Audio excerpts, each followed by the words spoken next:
บ่พรนี่แหละถามหาบ่พรนะคิดบ่พรน่ะเอื้อมุกจักอยู่พุ่นจักอยู่ไสเห็นแต่บ่พรนั่นแหละ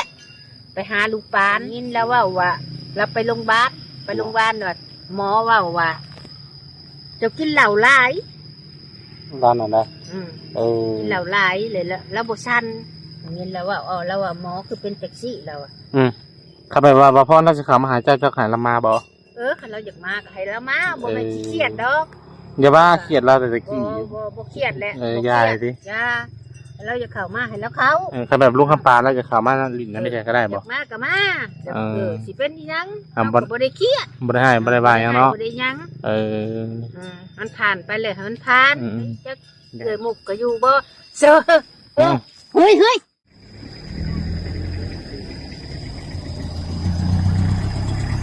สบายดีพ่อแม่พี่น้องเบิด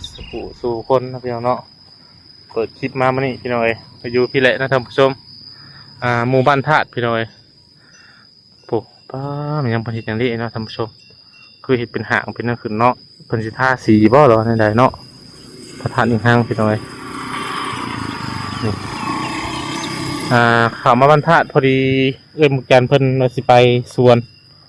ไปเพื่อนเพิ่นแหละอยู่บ้านหลวงคำหลวงเพิ่นแหละพี่น้อยก็เลยเวเจอกับเพิ่นแล้วอย่างนี้เลยสบายดีเลยเลยป้าดิโตมีอย่างกำลังว่าสิเข้าไปเพิ่นบ่แม่นกำลังสิเข้าไปแล้วว่าเพิ่นว่าอยากไปค้นเครื่องค้นคล้องออกแต่ตูบเฮาเลยเฮาหัดสิค้นเครื่องมาตูบลูกปานแต่ว่านัดกันเฮาก็ขาดละหัดการเนี่ยเฒ่าแก่โทรนำอยู่อันแขกจองโต๊ะจะดีเลยนั่งกันก็ได้นั่งได้บ่นั่งเกือบได้แล้วนี่มาเมื่อยจริงนั่งมองมันหกกันที่มันจะบ่เปื้อนนะมันหยาก็ใส่สูทลายขักมาเหมือนเนาะจนลงพี่น้องเลยนี่เครื่องนุ่งโดยสักอื่นไปเห็ดเบี้ยอีกสิไปแล้วสิไปค้นเครื่องออกว้ากันแล้วให้นางติ๊กอยู่หันนางติ๊กอยู่น้ำพ่ออยู่งัวขวดำคำสั้นหันอยู่บ่ได้ว่ะเอาอยู่ตะกี้เด้บ่มีกินตะกี้เขาว่าอยู่ได้บัดนี้เขาว่าอยู่บ่ได้ตะกี้บัดนี้อยู่บ่ได้ว่าอยู่บ่ได้ว่ะแม่ร้านอีแม่เว้าร้านแม่ดวงหาเว้าว่าอยู่บ่ได้ว่ะแต่ว่าอยู่บ่ได้ผิดกับพ่อป่ะนั่นแหละบ่ฮู้คือกันบ่ถามพ่อ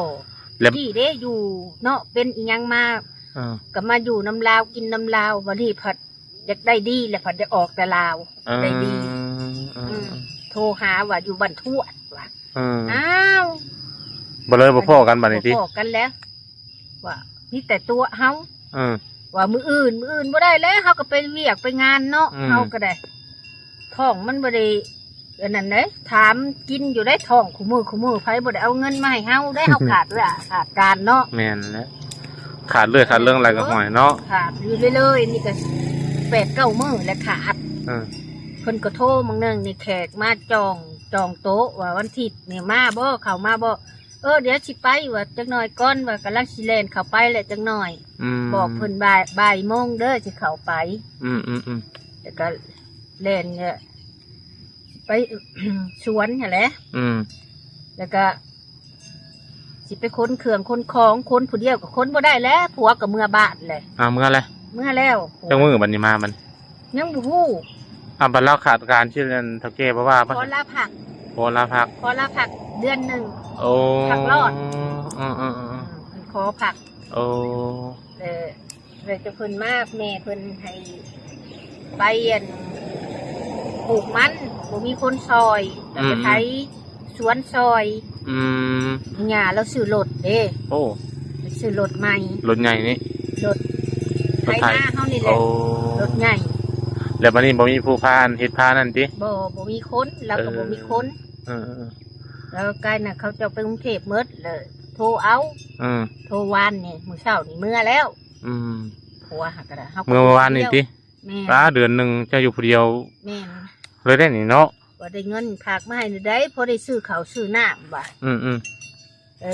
ว่าได้เงินเลยอีเมลให้เลยสิฝากมาสิให้เราบอกเราฝากมาให้ดอกเลขบัญชีเท่ากับมีเนาะแม่นเอาบ่น่ะบ่เป็นก็นี่แต่สิไปธนาคารบนเฮาเฮ็ดเวียกพุ่นแหละบนเฮาเฮ็ด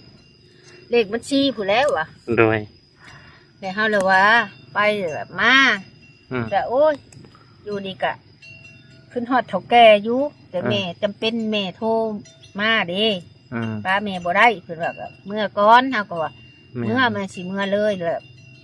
ให้เจ้าไปอันนั้นเด้อคนเครื่องคนท้องก็เจ้าอยากมาอยู่ให้ก็เจ้ามาอยู่โลดดินกับมันบ่เป็นของเฮาแล้วผู้ลางคนก็คอมเมนต์มาดินกับเจ้าบ่เป็นของเฮาแม่นก็ขอบมุกขอบใจเพิ่นคอมเมนต์มาที่เป็นเตือนสติเฮาเนาะแม่นบ่แม่นของเฮาของเพิ่นผู้ที่ว่าโอ้ยคนนี่มันยุ่งมันอีสังเฮาก็บ่สิซ่าดอกอยากเว้าไปโลดบ่เมื่อยเว้าไปโลดแต่ก็เว้าให้เฮาหลายแหละบ่เท่เอ้ยบ่มีบ่อนกินบ่อนไปบ่บ่เท่แม่นหลายจักอ่านมึงอยู่เนาะอ่านบ่หมดดอกแล้วก็มีคนลาวมีคนไทยแน่ดอกบ่แม่นคนลาวก็บ่จักโดยเฮ็ดตัวไทยเนาะแต่เฮาก็บ่ได้สนดอกเพิ่นคอมเมนต์ยาเพิ่นเพราะว่าบ่ได้สนเฮาก็ถ่ายคลิปสร้างคอนเทนต์เฮาหั่นนะบ่แม่นว่าเฮาสิไปแบบว่าขอกินในแนวนั้นไปเนาะเพิ่นว่าบ่อยากเบิ่งก็บ่เบิ่งเฮาก็บ่ได้ให้ดอกเฮาก็ผ่านไปแม่นเลื่อนไปสมมุติว่าใครอยากเบิ่งก็เบิ่งไผอยากเบิ่งก็เบิ่งผู้ที่เพิ่นบอกว่าดินก็ดินเพิ่นบ่แม่นดินเฮาก็ขอบมุกขอบใจนำเพิ่นด้วยแม่นความเพิ่นตัวนี้ฮะแม่นเพิ่นบอกเฮาตั้งสติเฮาก็ขอบมุกขอบใจนำเพิ่นด้วยแล้วบัดนี้ผัวเจ้าว่าได้จะเรื่องอันดินนี่เรื่องดินนี่ก็ผัวก็บ่อยากได้หั่นแหละยากมันสอเคยได้ยินแล้วว่าสิเอาแต่ตูบบ่แล้วว่าอยากได้แต่ตูบบัดนี้สิเอาแต่ตูบบัดนี้ติตัดสินใจแล้วเนาะแม่นดีแล้วเฮาว่าจะเอาตูบนะเขาว่าสิว่าถ้าเอาเงินขายดินเพิ่นนั้นชดเชยกับมันแน่นอนว่าเฮาสิได้หรือบ่นะว่ามั่วเพิ่นใช้หรือบ่จักมันสิได้ขายยามใดชาติใดร้านอีเมลว่าถ้าเพิ่นจันเฮาได้ขายเฮาก็ไปซื้อวันใหม่อันนี้ก็บ่จักอีแต่ว่าดังติ๊กจะเข้ามาขอคนละตูบว่าเอาอยู่เฮาก็ว่าเฮาก็บ่มักยากเฮาก็บอกให้ไปเครื่องปลูกของพังหั่นบ่จักบักกล้วยบ่จักบักเขียบงามแม่บัดนี้เนาะงามแล้วฝนตกใส่บ่จักมาเขียบบักบวบแล้วเฮาไปน่ะแล้วก็มีมักม่วงมักเมียงแล้วเฮาไปใส่มักน้ำหนอกน้ำใหญ่เนาะจังไหนมันใหญ่นี่โอ้ยทำสิกินเนาะโอ้ยทำสิกินแล้วน้อยแต่บัดนี้อันนั้นได้สะพ่อนั้นได้สะเราคำสิบ่จะโทรไปบ่ได้โทรยาเลยดิบ่ได้โทรหาลาวยาเลยเนาะบ่ได้โทรเลิกติดต่อแล้วบ่สิบล็อกแล้วบล็อกแล้วเบอร์ลาวเพราะว่าเราบ่ได้สำคัญแม่นบ่แม่นเราบ่ได้สำคัญบ่แม่นอีเมลซื้อเราบ่ได้ซื้อดินแล้วก็เราเว้าง่ายแล้วเป็นคนถึกซอยมากคือกันนะคนแบบแล้วก็อันนั้นนะแล้วก็อีเมลให้แนะนำแล้วเราตัวคือว่าสิมาบ้างตูบเฮาสิเอาเครื่องเฮาออกมันบ่ก็เจ้าพัดบ่ฮู้หลานอีเมลมีแต่ว่าอีเมลว่าไปเอาเครื่องแล้วไปเอาเครื่องมันออกเลยไปเอาเครื่องมันออกอีเมลแล้วว่าออกมาไปเอาออกหยังคนกระถามดีๆเอาออกหรือบ่เอาออกบ่แล้วบ่ให้เอาออกแล้วโดยเขาว่าน้ำกันดีๆอันนี้คู่มีแต่คู่ว่าเอาบ่ดินโยมันยุ่งร้ายกับบ่อยากได้แล้วดินเขาทางที่ตัวเองบ่ได้เป็นคนคือให้เนาะมันยากหลายก็ขอตัวตูบซะคือนี่แหละเฮาไปค้นเครื่องอยากไปอยู่เพราะว่าอยู่บรรทุกถูบาทนี่ง่ายไปเรื่อยๆทีแม่นตัวเฮาก็ขาดกันคือแบบนี้แล้วนี่เฒ่าแก่ก็โทรนำอยู่มันนี่ระวังอื่นมานี่ทีแม่นมื้อวันอาทิตย์อีกอาทิตย์หน้าพุ่นแล้วเฮามีแต่ขาดมื้อวันอาทิตย์เฮาอันนี้ลาบ่นัดหรือเจ้านัดนี่ลาบ่นัดนำกันมื้อ2นั่นแหละนัดนำกันมื้อ2ว่าถือกันว่าวันอาทิตย์เนาะสิเนาะคนซอยซะเตียงเฮาเด้เตียงไม่ซ้อนซอยแล้วก็มีเครื่องมีอีสังอยู่ในหันนะมีเสาเฮาซื้อได้4เสาแต่ก็เสาเฮาแถวนั่นแหละอันลักไม่หัวไม่ยั้งเฮาซื้อ12,000ลักหนึ่งเฮาก็สิเอาแล้วคันเฮาบ่เอาดินก็ได้แม่นเอาเบิดของเฮาตัวอีเมลให้ก็สิเอาแล้วลักหัวเจ้าก็สิคนมาบ่ไม่ลักหัวเฮาซื้อเนาะเงินเฮาบ่เป็นเงินอีเมลลักหัวเอาแล้วเงินเฮาซื้อ เสียดายนะ สอ เนาะ มตอนเขาไปอยู่เขาอยู่คนเดียวเขายันคนหลอดเขามา เออ เขาเลยสอมใช้ตัวน้ำจับ เออบ นแคบทาง โดย เขาตอกเปิงอยู่ แล้ววันนี้เพิ่นสิย้ายเข้ามาแล้วบัดนี้เนาะ ว่าสิย้ายเขามา บัด ว่า บักเครื่องของอันเพิ่นนี่เอามาแล้วบ่เครื่องเครื่อง ยั ชาน ยัง โอ้ ว่าอยู่ในอีโพอยู่บ่ได้ อืม ว่ามีแต่เดียวเล่นเลยร้านอีเมลว่าอยู่น้ำบ่ได้ว่าไปอยู่บ่ได้เอาอยู่ผ่านมาเด้อยู่น้ำลาวกับปีปลาย2 ปีเลย อืม บ่แม่นสิอยู่ชื่นวันนี่ แม่น อืม แล้วจะย้ายเอามาดินแล้วนี่แหละอันสิว่า ดินเฮาบ่ย้ายยังอยู่ดินเฮาก็อยู่ดินลาวพู้นแหละ อืม อืม เราอยากเป็นอิสระวะ อย่าแล้วแหละ อืม เอาซะ อยากกันยินยอมเนาะ ยินยอม เอายังบ่ได้มันบ่ ว่ายังบ่ได้เด้ อืม เอาแต่ใจเอง อืม ผู้ร้านอีเมกอะเจ้าเขาก็เจ้าว่ามีสิทธิ์ก็ให้กับเจ้า อืม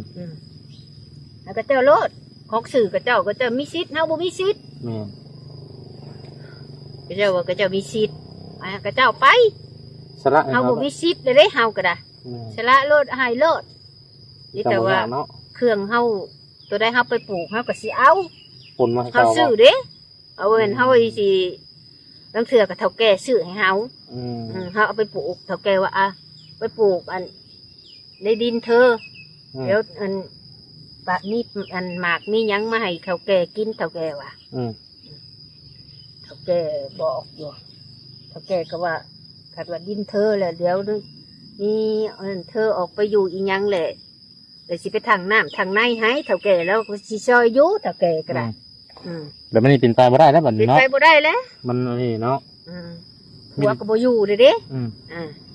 ผัวก็ไปเลยเฮาก็อยู่ผู้เดียวเฮา แม่น หากินผู้เดียวเฮาก็ได้ อืม คือดีเด้เฒ่าแก่โทรมาก็ได้สิเข้ามาอยู่บ่เขาแต่มื้ออื่นผู้เล็กผู้ลาวก็ได้อันนี้ก็ไปรับจ็อบนี่ อืม บ่ได้ซื้อข้าวซื้อน้ำแล้วผัวก็บ่อยู่แหละ โดย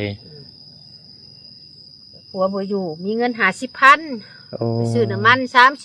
30ก็ซื้อข้าวกำกินมื้อนึงนี่ก็10ยังเหลือเงิน10,000นี่ดิ อืม นี่ก็ตกนี่ โดยบัดนี้เบิกก็ได้อยู่บ้านเราแล้วก็ เบิกได้เลยวันมื้อนี้แหละเพิ่นให้เบิก จักสิเบิกเท่าไรยังบ่ฮู้ 15บ่มันเห็นบ่ วันที่15 15เบิกได้เนาะครึ่งเดือน ครึ่งเดือน ครึ่ เด้ งเดือนเบิกได้นะนี่ เบิกได้ อืม แต่โคลาวนี่เบิกบ่ได้เด้อ อืมอืมอืม แต่อยู่โคลาวนี่เบิกบ่ได้หารนี่เบิกได้บัดนี้วันที่1พุ่นแหละบาทนี่เบิกบ่ได้แล้วเพิ่นให้เบิกแต่วันที่15 ก็วันที่1ดิ ก็วันที่1เงินออกแล้ววันที่1 เออ ตอนแรง 4-5 โมงแรง อืม เดี๋ยวก็ไปแล้วนี่ เลย เพิ่นแล่นสิเข้าไป 1 โมงบ่จะไปนะเข้ากะ บ นะ อกเพิ่นเบิ่ง1 โมงสิเข้าไปหา เออ สวนกันเด้ อืมอืมอืม เพิ่นก็จักอันมาแล้วก็ถ้าผัวมาบ่คือจังได๋และตูบมาก็ได้ อืมเจ้ากับอันนั้นกันเลยเพราะบัดมาแล้วมากับพากันไปมากเอาใครที่ดอกอันบอลนั่นเพิ่นก็เฮ็ดทั่วเลยเนาะ เพิ่นก็ว่าคันว่าอันน่ะก็มีเขาไทยอยู่ไสจะเขาจ้างเขาก็สิไปเฮาแต่เฮาอยากไปนํอยู่เฮาก็ได้ อืม แต่เฮามีไก่เด้ อืมอืม มีไก่ โดย ปลาไก่บ่ได้เด้ไก่ยังอยู่ เออ มันจับมันบ่ได้เด้มันขึ้นนอนกกไม้ผู้ แห่บ่ กลางเว้นเด้อืม บัดกลางเว้นมันเพิ่นมาหากินเฮาก็จับมันบ่ได้อีก โดย จับมันบ่ได้มีแต่ว่า จะขอตูบพะแหละ อืม ตูบหนึงกายเนี่ยก็สิเอาเครื่องปูเครื่องพังเฮาบ่เอาแล้วผัวก็ว่าผัวบ่เอาเลย ให้คนอื่นอยู่แล้วเนาะ ให้ผู้อื่นอยู่ไผอยากอยู่ก็ให้อยู่ อืม ให้ สบาย ไผก็ให้โลดมันนั่นแล้วเฮาบ่อยากได้แล้ว แม่น มันโซ่หลายโซ่แต่ออกมาแต่ปะอ้อยพุ่นแล้วปะ อืม มันโซ่ มัน จ บ่ ปัจจุบันนี่ มันบ่เป็นอิสระเนาะ แม่นบ่อิสระตะกี้ทุกข์อยู่ อืม แต่เพิ่นบ่ให้ทุกข์ให้ยากเพิ่นบ่ให้คิดบ่ผีเพิ่นก็บ่ให้ยาก เออ โยมันย่านผีมันก็ย่านแล้วผล เนาะ ฮะอันนี้บ่ย่านผีก็บ่ให้ย่านอีหยังก็บ่ให้ย่านหน่วยคนเข้าไปมันก็ย่านแหล้วเนาะ แม่น ผีก็ย่านเด้ให้เพิ่นบ่ให้ บ่ให้ย่านเบิดทุกสิ่งทุกอย่าง อ่า โยมันเป็นไปบ่ได้เด้เนาะ โดยจักผีจักคนแล้วอ่ะ โอ้ อยู่ส่งครับ ย่านคนนั่นแหละผีบ่ย่านแล้วบ่เคยเห็นมัน อืมอยู่ บ่ย้านบ่ ใน ย้าน ป่านั่น บ่ให้ญาติอยากให้ไผก็ให้เฮาออกมาแหละออกแล้วมีแต่ขอแต่ตูบมาแล้ว มีแต่ตูบอย่างเดียว ตูบอย่างเดียวตูบหนึ่งเพิ่นว่าบ่ให้สองให้อันหนึ่งก็เอาตูบเฮาอ่ะมีแต่เฮาสิไปมั่างเอาเลยเจ้าเอาตัวได้มาตรงเจ้าเองบ่หรือของลุงคำปานเอาตัวของอีพ่อขับปานนั่นแหละเอาตัวนั้นดิเสามาได้จ้ะเสามาบ่เสาปูนเอาหมดแล้วแหละเสามันขุดเอาแล้วคือว่าที่เสาปูนแล้วสิได้บ่ได้ขุดเอาดิเอามาทุบเอาเนาะปูนแล้วมันก็เนาะทุบเอาเลยแหละเฮาก็มาเฮ็ดบ่อนไม้4ต้นบ่หลังนึงหรือว่า6 4เนาะ4ก็ดินเฮาเด้เสาเฮาเด้เฮาซื้ออีกแล้วก็เสาไม้เฮาเด้6เสาเฮาเด้ว่าสิไปเอาออกแล้วก็สิห้ามเขาห้ามเขาตูบเยอะแยะมันดอกไปแล้วบ่มีไผก็ลบมาแล้วเครื่องเฮาก็อยู่หั่นแหละเดียวก็คิดบ่ได้แล้วเนาะติดข้าวติดน้ำมักพริกอยู่เฮาก็อยู่หั่นแล้วเฮามามื้อน่ะเฮาลืมหยังมันข้าวน้องกระเจ้าแล้วกระเจ้าอยากไปวิ่งมื้อนั้นว่าจะไปนั่นบ่แม่นวันจันทร์มื้อน่ะค่ะวันจันทร์ก่อนเฮาข้าวน้ำเพิ่นแล้วเฮาก็บ่ได้เก็บเขาได้ไปน้ำเพิ่นติข้าวไปน้ำเพิ่นไปนอนเฮา3-4 คืนบ่เจ้ากันเนาะโอ้ยนอนเนาะหัวไปนอน2 คืนโยของว่าเนาะก็จะสิออกไปทางหน้าวันพุธหรือวันจันทร์หรือวันอีสังอีกรอได้ที่ก็รอแล้วเฮาอยากพังผิดอีหยังน่ะนะพังแล้วอยากเอาตำรวจมาหาเฮาเอาแล้วยังบอกเลยว่าเอาตำรวจมาร้านอีเมลว่าเอามาหยังเอามาเลยแล้วเฮาบ่ได้ยะยังบ่ได้ไปบอกเมื่อสิไปเอาอะไรเงี้ยจะสิบอกพ่อบ้านต้องแจ้งได้จะเอาเหรอเขาสิไปมั่งตู้แจ้งแล้วต้องแจ้งห้องบนแล้วแจ้งพ่อบ้านนี่แหละบ่แม่นเราไปว่าห้ามั่งแล้วมันสิยากลำหลังว่าเจ้าบุกลุกบุกอย่างเขาสิคาคอหาแบบนี้ฮะนะแม่นก็บอกพ่อบ้านแล้วไปยังสิบอกว่าทั้งไม่ฮักมันเป็นให้เอาอยู่นั่นนี่ก็ว่าไปเลยร้านแล้วว่าให้ตูบนึงก็เอาพอได้มาส้นพอได้มาสืบมือสืบวันใครกลัวบ่ได้เนาะแม่นดีเลยคือเขาว่าได้แล้วว่าอีเนโซแล้วบริโซดอกว่าตัวว่าโซพ่อใหญ่นั่นตัวนะเจ้านะบ่ร้านอีเมว่าแล้วโซแต่เก่าเขาได้เงินได้เงินนำลาวตอนอยู่ลัก8แล้วก็ทุเอามาให้แต่ตอนเดียวนี่7-8 เดือนสิได้เดือนแล้วเด้สิได้ปีแล้วเด้นี่บ่ได้เงินนำลาวนี่ตะกี้ได้เทื่อละ200 100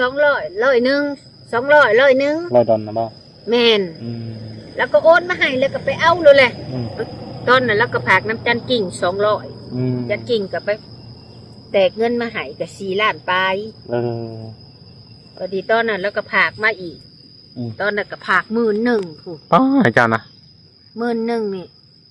200บ่คือ400บ่11,000นะบ่ประมาณนี้แหละ300-400อย่างนี้แล้วพักตอนเดี๋ยวนี้บ่ได้พอดีน้ำลาวตะกี้หันได้มันแบบอันนี้นะเนาะมันแบบมันที่ว่าจังได๋มันเข้าตัวกันเองว่าซั่นซะแม่นคนเข้าตัวกันเองแบบใส่ร้ายกันแล้วเว้าจักซี่แล้วบ่บอกสามารถรับไปเอาอยู่ป่าอ้อยก็แม่สิเอาไปเขาพญาศอกพญาสู้เด้อแล้วผัดตัวว่าย่านร้านเราเห็นย่านน้องย่านนุ่งย่านพี่น้องเราเห็นแล้วว่าสิไปเมสิไปน้ำเมบ่สิไปเป็นเมสิเอาไปเขาพญาศอกพญาสู้บ่มาซ้ำมื้อน่ะฮะขันผู้นั่นน่ะบ่มาอยู่ป่าอ้อยแหละป่าอ้อยจังบ่ได้เฮือนแล้วบ่จักปานนี่ก็ได้เจ้าบ่มาพร้อมยายพินดีว่าอยากมาแล้วถ้าน้องผัดบุญเอ้ยมาเอาเอื้อยแน่โอ้ยค่าผูกไข่แขนลูกเอาผัดว่าผัดนี่ผัดเศร้าผูกแขนผัดลืมซะลืมโทรหาน้องมันก็เพลินแน่จักเฮาก็บ่เคยได้นะโดยคนละคนก็ทุกบ่ย้อนทุกแม่นอันคอมเมนต์มาแม่นก็บ่แม่นว่าบ่ยอมทุกข์ก็ทุกข์อลีเฮาก็ยังเว้าว่าหวังเอาแม่นบ่แม่นเฮาทุกข์อลีเรื่องทุกข์นี่เฮาก็หวังเอาเฮาทุกข์บางคนเอ้ยทุกข์บ่ยอมทุกข์ว่ะคอมเมนต์มา ให้กับเจ้าเด้มาเป็นคือเฮาเนาะให้เพิ่นมาเป็น อันนั้นที่เขาอันไอ้เตียงไปโทรมาบ่ บ่เราไปสารวัตรได้ เออ โอ้บ่อยากรบกวนแล้วเราไปไกล บาต้าดิฮะ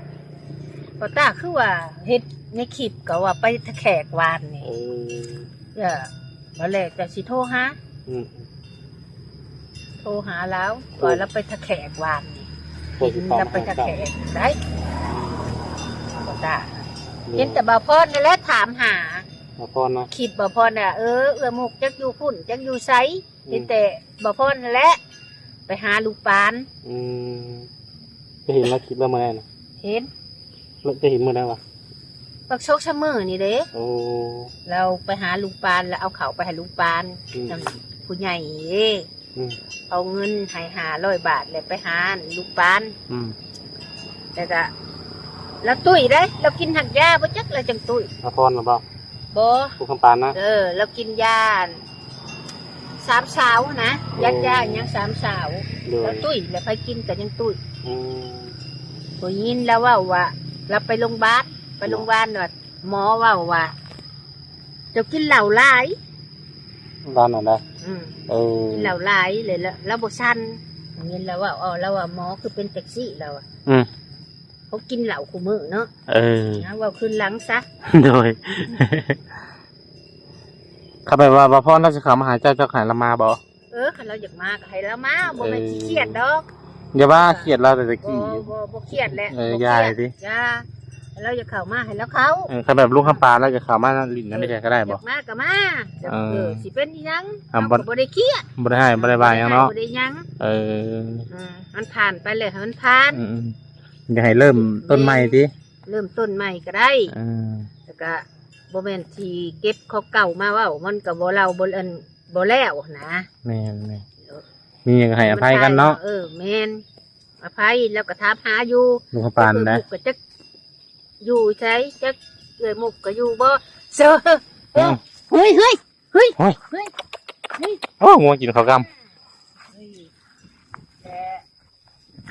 กินแล้วถามแต่มุกก็จักอยู่ไสจักอยู่บนเก่าบ่แล้วอ่ะ ำ กินแล้วถามอยู่ โดย แล้วก็สิเบิ่งคลิปแล้วเห็นคลิปว่าอันบ่เท่แหละ แม่ แล้วจะถามหา แล้วก็คือสิเบิ่งนั่นแหละแล้ว เบิ่ง ตาม แห นี่ ละ ดิ แล้วก็บ่อยากได้แล้ว อืม น้องอยากมาก็มาก็บ่ได้เครียดบ่ได้หยัง โดย มันผ่านไปแล้ว ก็ให้อภัยกันเนาะ แม่น บ่ได้คิดบ่ได้คืนบ่ได้คม มาบ่ได้เครียดบ่ได้คบมีหยังแล้ว อืม เราก็อยาก เป็น ได้ พี่เป็นน้องก็คือเก่า แม่นเป็นน้องเป็นนุ่งคือเก่าฮักเพลงคือเก่าแหละ โดย อยากมาอยากไปก็ได้ โดย แต่เฮาบ่จื้อบ่โถบ่โถ เออ เฮาก็เบิ่งอยู่ดอกคลิปน้องก็ได้ อืม ก็เบิ่งอยู่ โดย บ่ได้เครียดบ่ได้คมบ่ได้สังดอก แม่ หักเพลงกันนั่นแหละดีกว่าสังกัน แม่นหักกันเหมือนยังหายใจนี่แหละ แม่นคือเฮาน้องนี่แหละ โดย มื้อหน้าสิให้กระตุกอันน่ะ กระตุก เอา ยัง กระ มา ตุกสไลด์มาแล้วให้ไปใส่เลยน้ำมัน กระตุกสไลด์อันนั่นน่ะบ่ แม่น ลายดีนะ ใหญ่ตุกใหญ่ได้ ลายดีบ่ ก็เอามา2หน่วย โอ้ มื้อหน้าจะไปเอา โดยโดย ห้องให้ไปซื้อน้ำมันใส่บัด โดย เอาลงให้ลงนา แม่น ว่าสิเอาเมื่อให้บ่เทแล้วเนี่ยว่า โดย เอาให้น้อง เก็บไว้นั่นแหละได้ไปสิเอาดอก อืม ใส่น้ำใส่หยังกินก็ได้บ่เนาะ ใส่ได้ให้แล้วจะลายเนาะละดี เออ ๆว่าเก็บมาเมียนน่ะ โดยพี่น้องเอ้ยก็ได้เวลาสมมาพาควรเลยเนาะยันว่าเราจะไปยันเข้าการแล้วบ้าง หาล่างถ้วยแล้ววันนี้ แม่ เท่าแก่กะนะ ตอนนี้จะโมงแล้วเบิ่งดูฮะ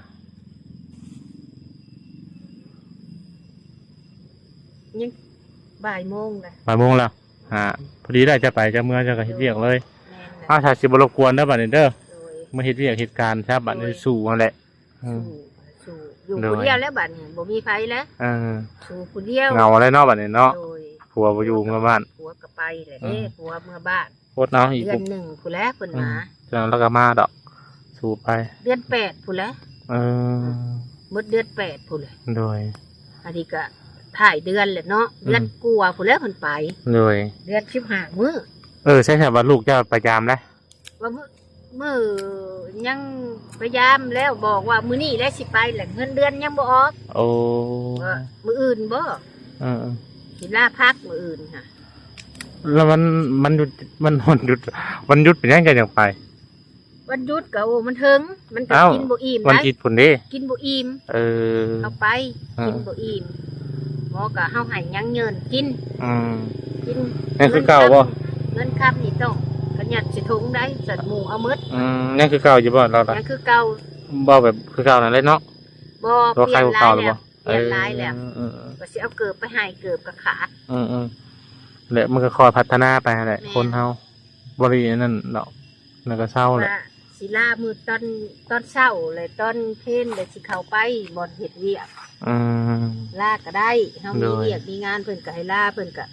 ฮู้ อืม อืมเพิ่นก็ เอ้า ฮู้ จบคลิปก่อนบัดนี้พี่น้อย เออ สบายดีเพิ่นแน่สบายดี